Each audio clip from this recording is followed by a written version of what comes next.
you to see how this man grew up, the environment and stuff, and what he did, and then to when his death comes, how they pretty much portrayed him to be. They did him dirty. They did him real dirty, I think.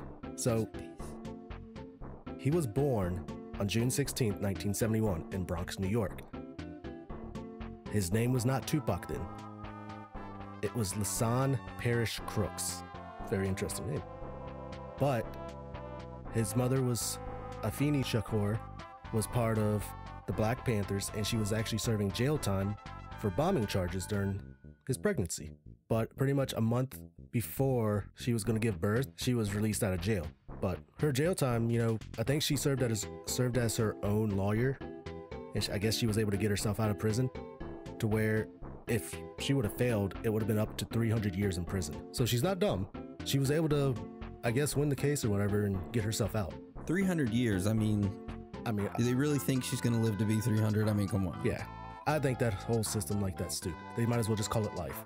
But when she got out and gave birth to him, she decided to change his name to, I'm sorry if I say it wrong, the middle name, Tupac Amaru Shakur. Tupac Amaru comes from the Incas meaning shining serpent, while Shakur comes from the Arabic meaning thankful to God. The meaning of the name is awesome. I like it. But, you know, he grew up, he lived in a poverty-stricken life in Bronx, where his mom and stepsister moved from like homeless shelter to other various places to live. So they had it rough. But at the age of 12, he joined a Harlem theater group and acted as Travis and Lorraine Hansberry's A Raisin in the Sun. Yeah, so I guess he grew up, he wanted to act. So that was his main goal. A year later in 1984, his mom decided to move them to Baltimore to live in Roland Park, located in East Baltimore, to where Tupac attended Baltimore School for the Arts during his teens, which is considered to be in the top 5 public schools for the arts. But I think that's pretty good. He studied dance and theater and other arts, but during this time is when he wrote his first rap under the name MC New York, which I didn't know that, so I went and listened to some of it. It's decent stuff. So after a while in Baltimore, his mother couldn't find any work there anymore, and he believed this was because of her affiliation with being a Black Panther. Or she was almost convicted and sentenced to 300 years in prison. Pretty much for bombing, being a Black Panther. Yeah. Yeah. So the 300 years, they're like, God damn, we got an alien on our hands. I'm sorry. So they ended up moving across country to live with a family friend in California. This is where Tupac got involved with drug dealing, as supposedly he hung out with the neighbor who got him into it, so he began hustling on the streets. I know how that is. It's tough. It's tough out there for a pimp, I know, Aaron. It is. I'm not going to say that, you know, him moving across country was like nothing good came from it, because there was. It's the place where he started to get an interest into rap music, and that's where it flourished.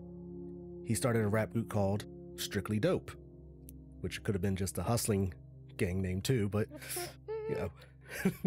So the Strictly Dope group that he had, those recordings were actually released in 2001 by the name of The Lost Tapes. So that was from that little group he started. Then his music career began as a backup dancer for the rap group Digital Underground in 1990. In 91, he released his first solo album and called it Tupacalypse Now. This was the album that made Tupac the most controversial rapper in hip-hop. Vice President Dan Quayle publicly reprimanded the lyrics of Tupac's music due to what he believed influenced the shooting of a Texas police officer.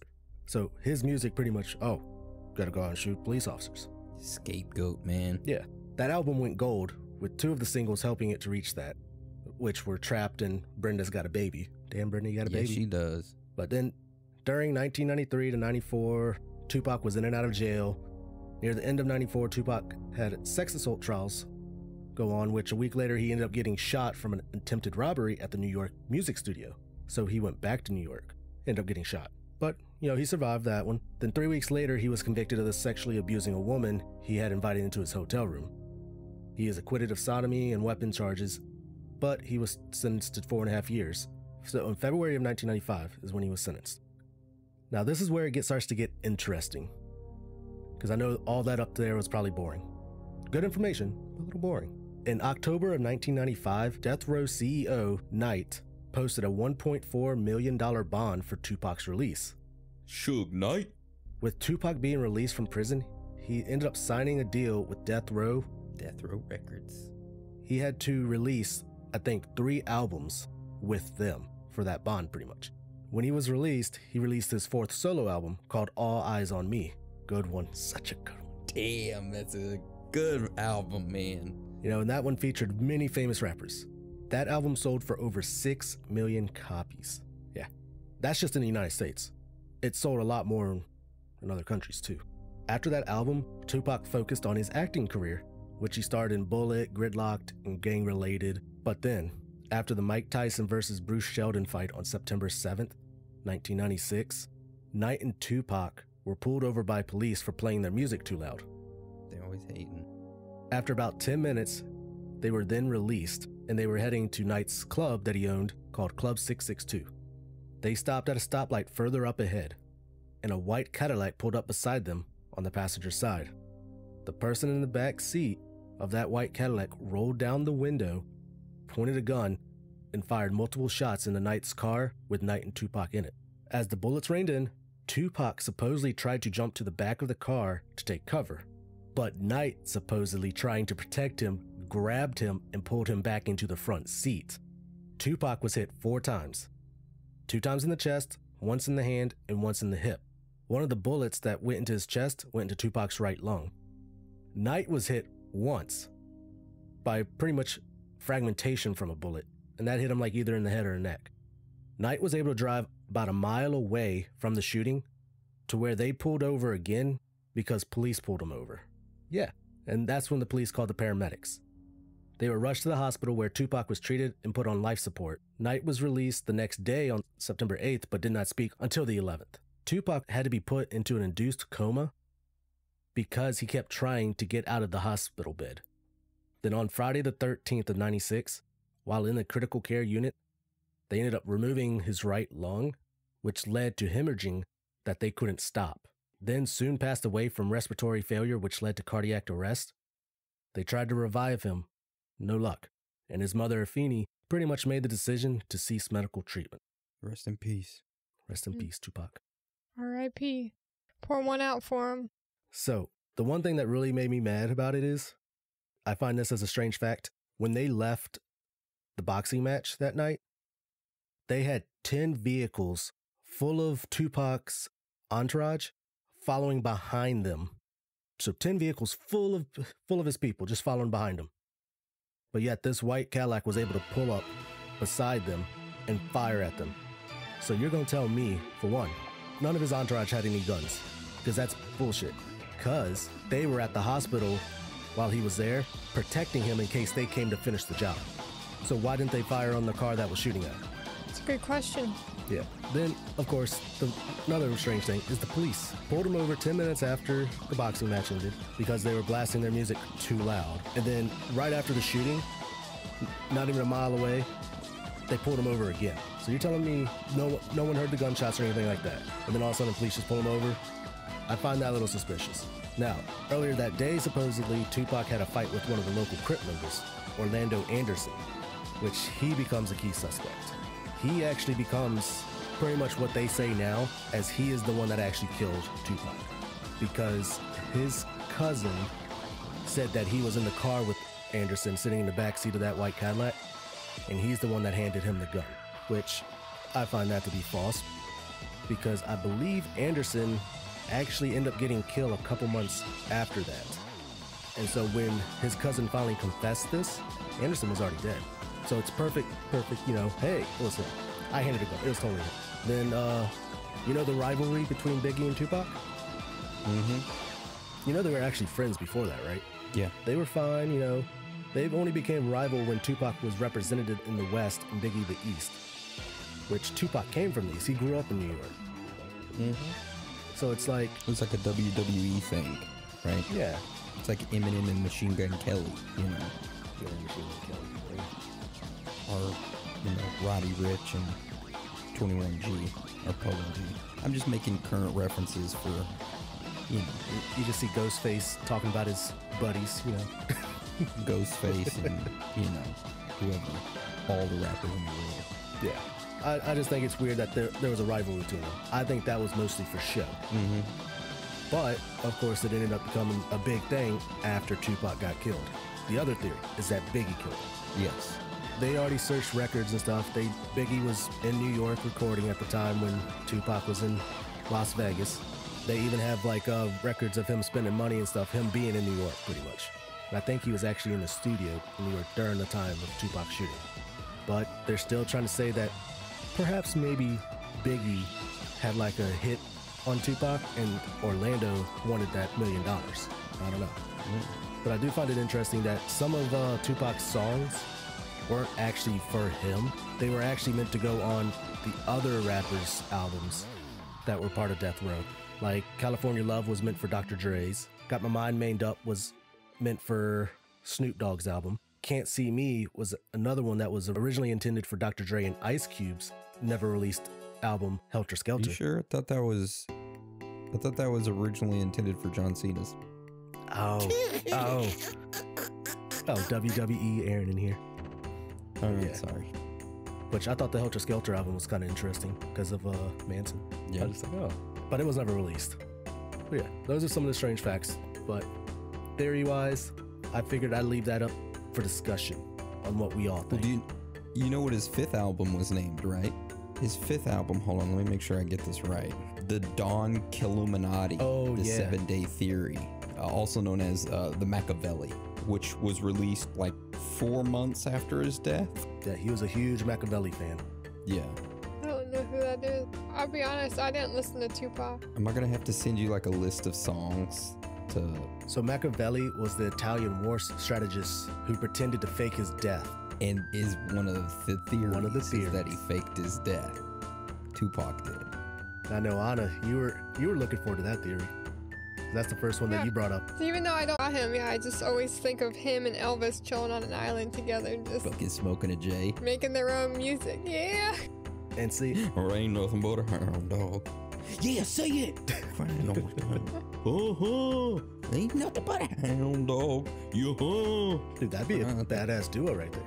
Honestly, I'm liking it. But yeah, that's the theory that I'm more toward, is that Tupac is still alive and he faked his death. And why I went from the start of his life to the end was because if you see how he grew up, he wanted to act. It didn't seem like he really wanted to be in the gang world like that. He didn't want to have no rivalry and all that. You know, he threw out a couple albums and then he started to focus on his acting. And the fact that he knew that he was going to get stuck in the rapping world because of Death Row. They weren't going to let him go. After 3 albums, you think they were going to let Tupac go? No. As much money as just his one album made, after selling 6 million copies, that was more than enough to pay back Knight a 1.4 million bond. They weren't going to let him go. He wanted to live in peace, I think. Only way to do that, Yeah. how else are you going to get past the media and all that? You got to fake your death. So he's probably off with Elvis somewhere, being a hound dog. Crying all the time. Ooh. Yeah. But I mean, there was one other theory that I thought of, it was the government that took out Tupac. Just because, you know, how they were saying that his music was starting to be controversial and was influencing people to, I guess, rise up against the government. They did that with MLK. They did that with, seems like almost all influential type figures. Charles Manson, figures that are pushing a narrative that they don't want to be pushed. Yeah. And I know I talked about how they tried to say Orlando Anderson was the actual person that killed him. It was his cousin that, you know, gave up the confession in 2009 to one of the officers. It honestly reminds me of the O.J. Simpson trial, because his cousin goes by the street name Keffy D. What a horrible name. Yeah, he supposedly ended up writing a book about it, and now it supposedly sells on Amazon.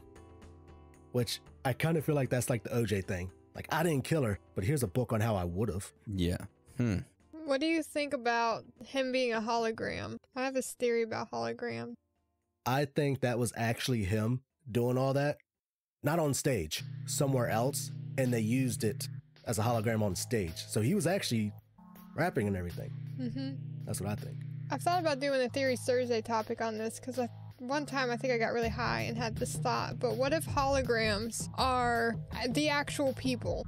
Whether it be their consciousness that they have downloaded in a computer and it's being projected as an image to get us comfortable with the idea of having consciousness in an AI system, and they are the ones living that out right now.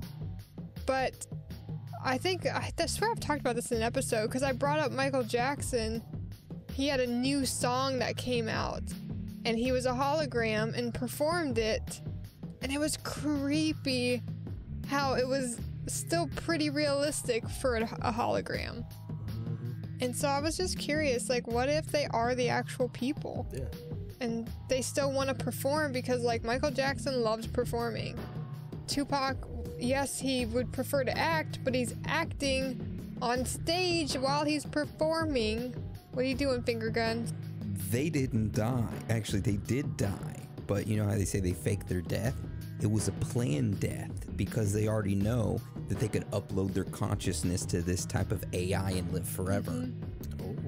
Yeah, because think about who has had a hologram performance before. Big people, like major performers. Michael Jackson, Tupac. There's another rapper too. I forgot his name. Dragons.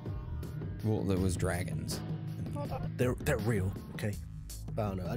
The whole him faking his death. I don't think Death Row would have let him go. But with him faking his death and they releasing it like his other albums and stuff that he did, they still make money, and Tupac gets to go on with his life. What? Elvis Presley had one? Did he really?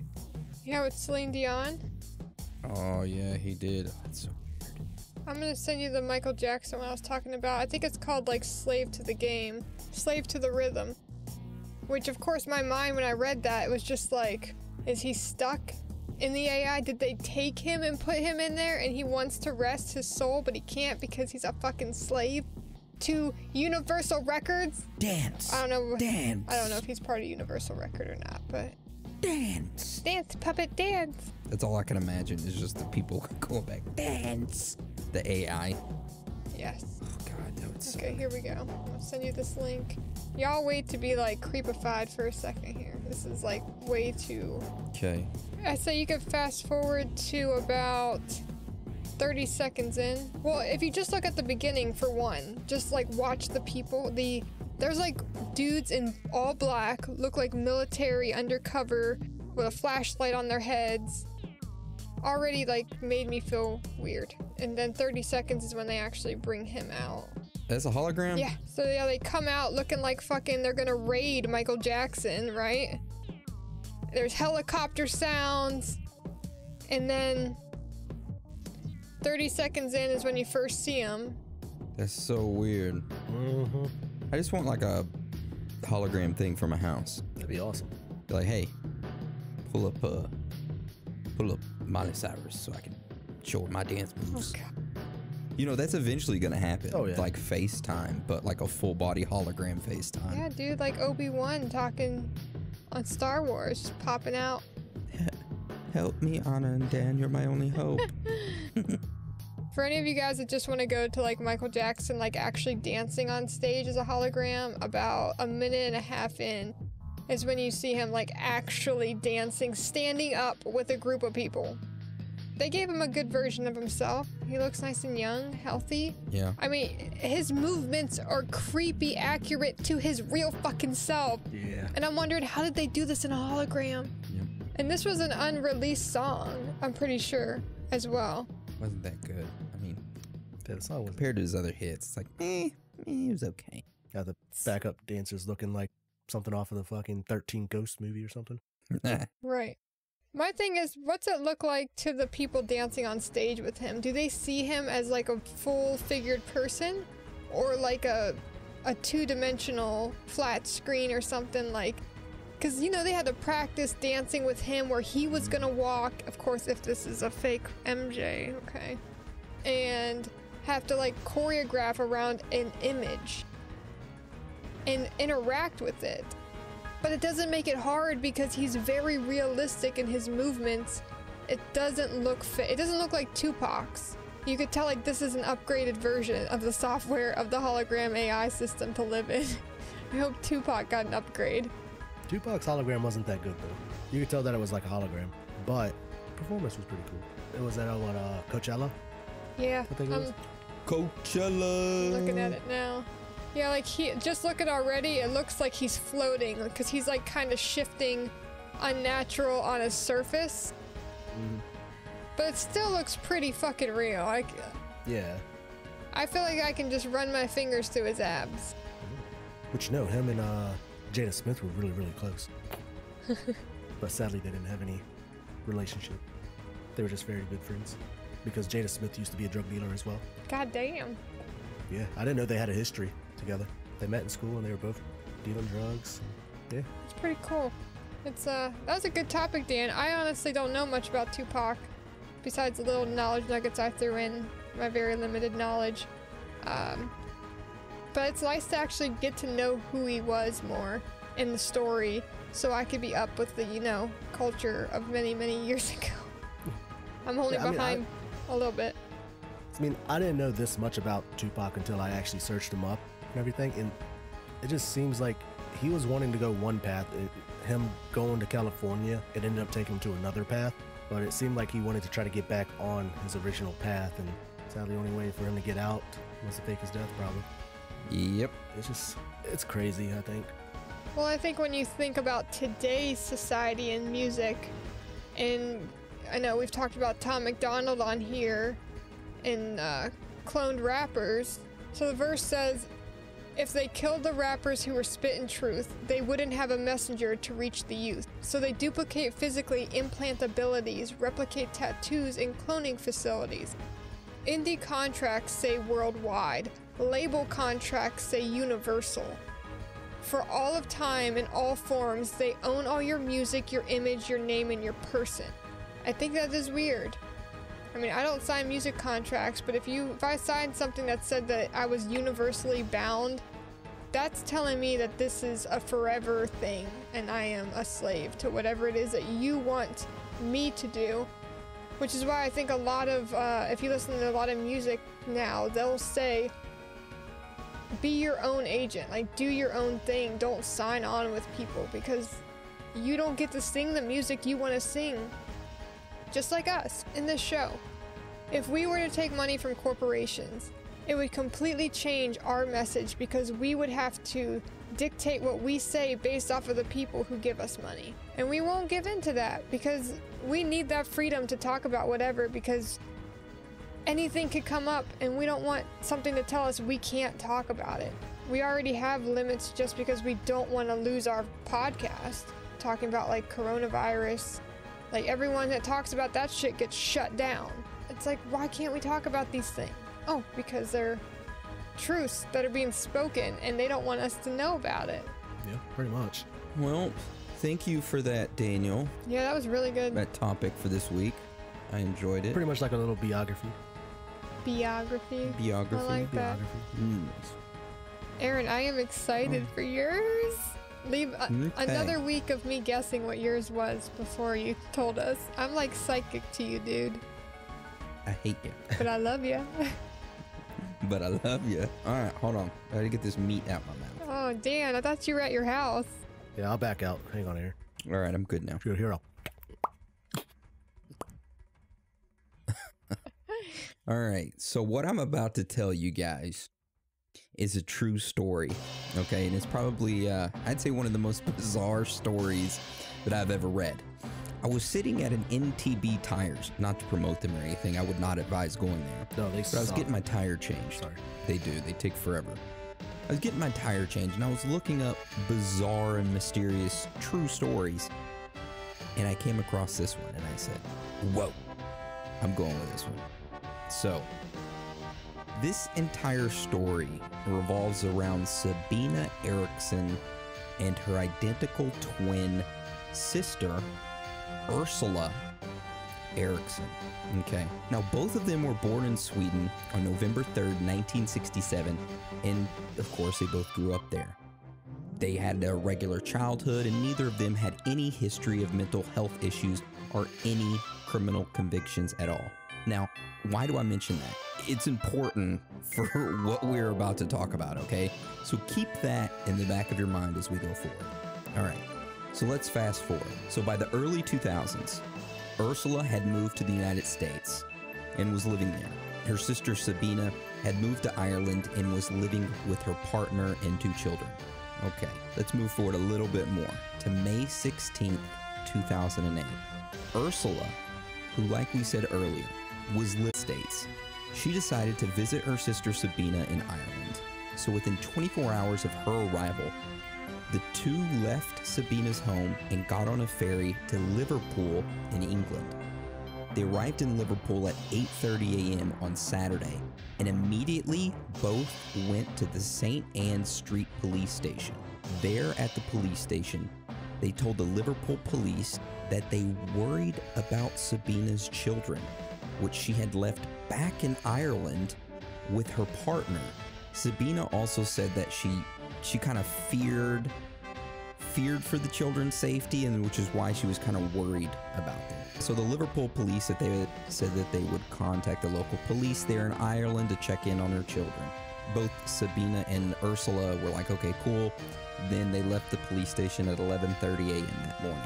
The pair then boarded a National Express coach bus that was headed to London. So all this is kind of a mystery, right? Sister shows up from the United States. They get on a ferry, they go to a Liverpool police station, say, hey, I fear for my children's safety. So you really don't know what's going on. They leave the police station, they jump on a coach bus that's headed to London. About an hour or so into that trip on the bus, both of the twins told the bus driver that they were not feeling well.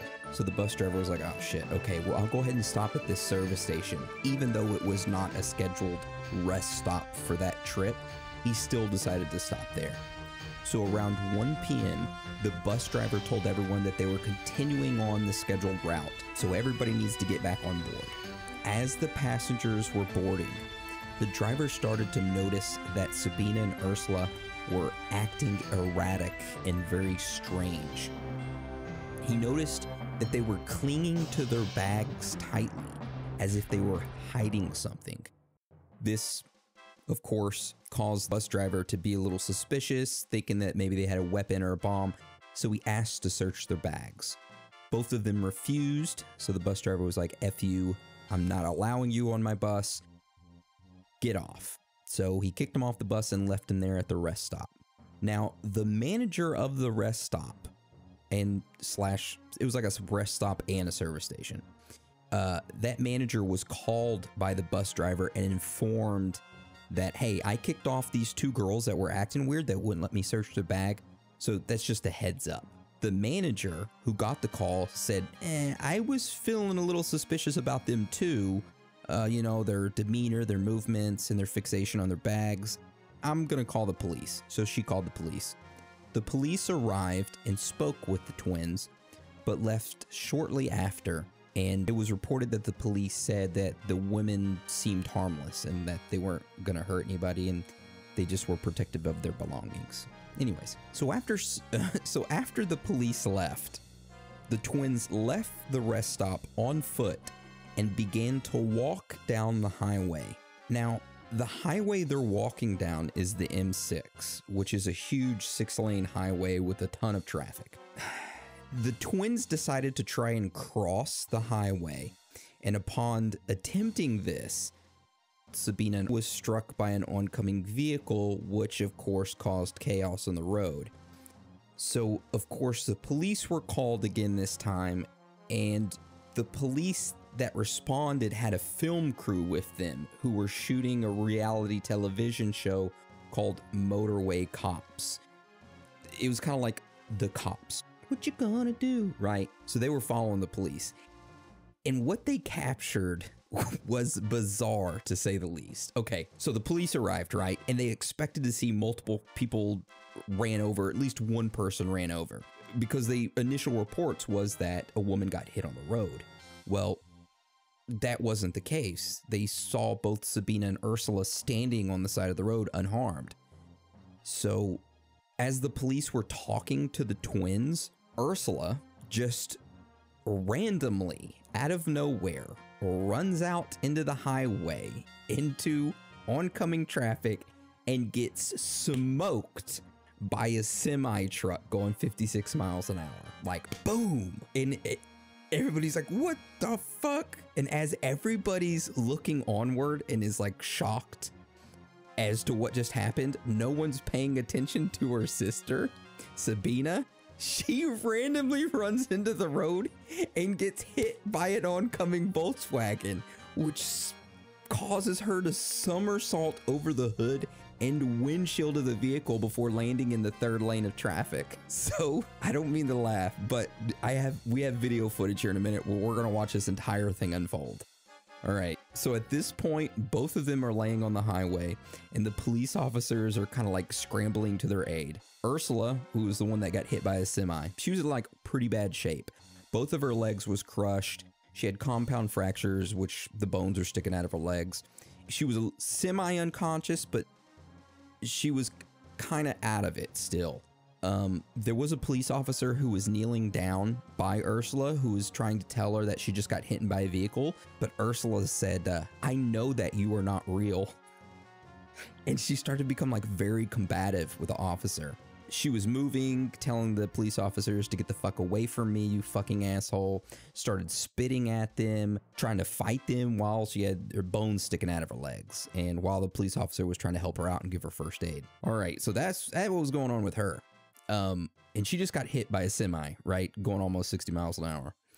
So Sabina, who just did a fucking gymnast somersault over a goddamn car, she didn't have any broken bones like Ursula, but she was unconscious laying on the pavement. She had a police officer stabilizing her head, and they were waiting for paramedics to arrive when all of a sudden Sabina just comes to, like the fucking Undertaker in 1996 when he was facing Mankind, comes to, in which the officer tells her to stay, but Sabina like gets up.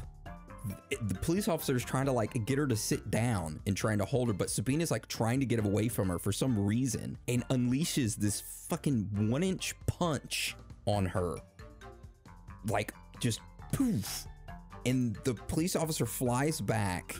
Sabina takes off sprinting, jumps over the guardrail and onto the other side of the moving traffic on the highway at a dead fucking sprint. So the police start to chase her on foot on the highway, and she's being like super combative. It literally took 6 individuals to restrain her and to take her back to the police vehicle, in which this entire time she was screaming for help and screaming for the police, who were the ones that were helping her. So, like I said, the best part of all of this is we have video of all of it.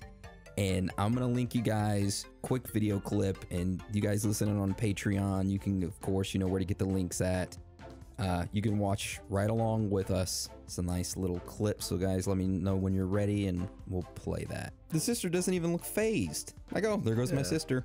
Well, thankfully she ran into the side of it instead of got hit by the front of it. She jumped into the wheels, it looked like. Not saying it's any better, but... No, I'm just like, she didn't get hit by it on the front of it. She like fucking jumped into the wheels. Like, why? Dude, the other sister got some air. Do you want to watch the whole 10 minutes or do you want to fast forward through it? So they're identical twins, right? Yeah. So how the fuck did the police officers not know that they were twins?